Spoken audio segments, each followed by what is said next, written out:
Olá, gente, bom dia, tudo bem? Boa tarde também, quem sabe boa noite para você.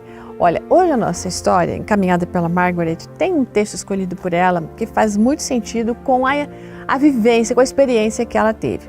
Está lá em Salmo 23, verso 4, que diz assim: ainda que eu ande pelo vale da sombra da morte, não temerei mal algum, porque tu estás comigo. Olha que experiência.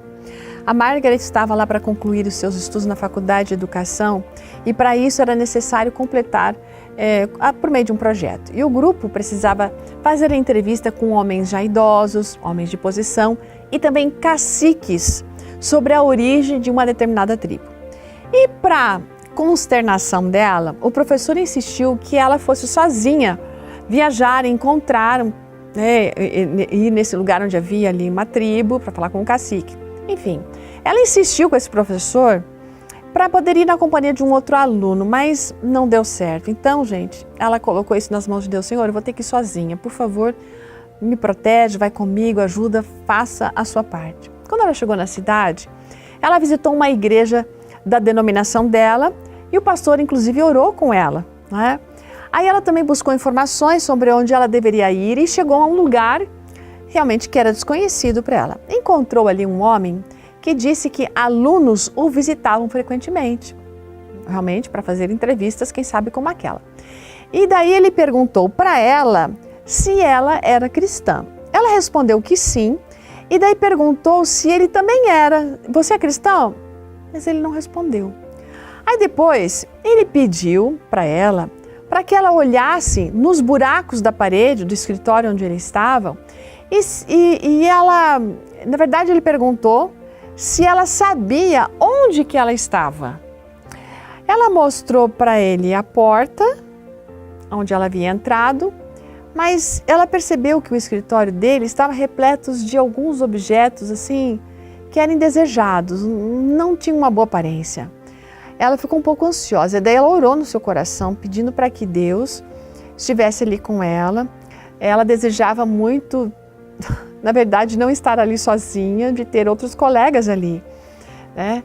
Enfim, aí, gente, aquele cacique levou ela para um segundo cacique e exigiu que ela retornasse depois da visita desse cacique para o escritório dele, desse primeiro cacique.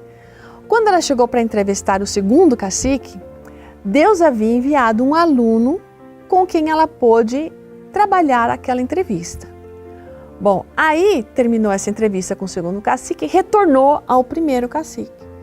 Ao final da entrevista com o primeiro cacique, ele ficou de pé à porta do escritório. Aí ele falou o seguinte, ele falou assim, olha, para o colega dela, você pode sair. E ele, com um movimento rápido, saiu, mas o cacique rapidamente bloqueou o caminho da nossa amiga, mantendo ela presa naquele ambiente. Com uma explosão de energia, ela, não sabe de onde veio, ela empurrou ele para o lado, correu para fora daquele escritório, porque alguma coisa dizia para ela assim, não continue mais com a entrevista, saia daqui agora, retorne para sua família agora. Esse era o sentimento, era o pensamento que estava na sua mente. E assim, gente, ela saiu dali, foi um momento terrível, ela contou essa experiência depois para o seu professor, para os seus colegas, e daí o professor perguntou assim, você sabe onde realmente você estava? Ele falou, você estava no covil do diabo.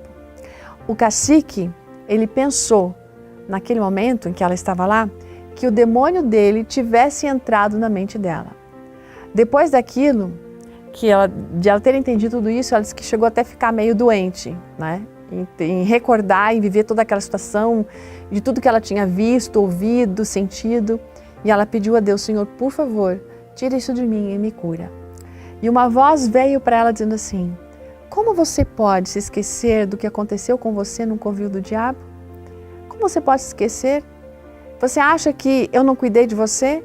É justamente por eu estar com você que você saiu de lá. Então não tenha receio, que você vai ficar bem. Você vai ficar bem. Veja, Deus ouviu as suas orações naquele momento e ela teve a certeza de que seria curada ao ter essa resposta de que ela saiu daquele lugar pela providência divina. E ela gosta de contar essa história para mostrar como Jesus venceu por ela naquele momento e Ele pode vencer por você e por mim, em todos os nossos momentos de dificuldades, nas nossas provações, nas nossas tentações. Deus é presente. Ainda que a gente ande pelo vale da morte, não precisamos temer mal algum, porque o Senhor está conosco. Oremos. Pai querido, que essa promessa seja real em nossa vida. Nos livre das tentações, nos livre do maligno. Senhor, seja presente sempre em nossa vida, por Jesus. Amém. Ótimo dia, gente. Até amanhã.